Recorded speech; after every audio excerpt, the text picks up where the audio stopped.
2 മാസത്തെ സാമൂഹ്യ സുരക്ഷാ ക്ഷേമനിധി പെൻഷനുകൾ വെള്ളിയാഴ്ച മുതൽ വിതരണം ചെയ്യും. 1500 കോടി രൂപ കടമെടുത്താണ് 2 മാസത്തെ പെൻഷൻ ഒന്നിച്ച് നൽകുന്നത്. ബാങ്ക് അക്കൗണ്ടിൽ ക്ഷേമ പെൻഷൻ ലഭിക്കുന്ന 26 ലക്ഷം പേർക്ക് വെള്ളിയാഴ്ച മുതൽ ക്ഷേമ പെൻഷൻ ലഭിച്ചു തുടങ്ങും.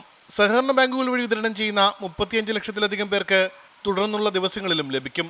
ഒരാൾക്ക് 3200 രൂപയാണ് ലഭിക്കുന്നത്. ഈ മാസം ലഭിക്കേണ്ട പെൻഷന് പുറമെ പഴയ കുടിശ്ശികയും ഉൾപ്പെടെയാണ് 2 മാസത്തെ പെൻഷൻ ലഭിക്കുന്നത്.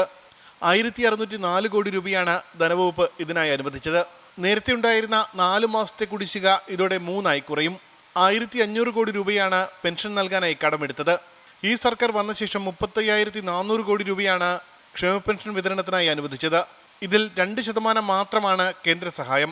62 ലക്ഷം ക്ഷേമ പെൻഷൻ ഗുണഭോക്താക്കളിൽ 6,80,000 പേർക്ക് മാത്രമാണ് ശരാശരി 300 രൂപ വീതം കേന്ദ്ര വിഹിതം ലഭിക്കുന്നത്. ഇതിലും കുടിശ്ശികയുണ്ട്. 24 തിരുവനന്തപുരം.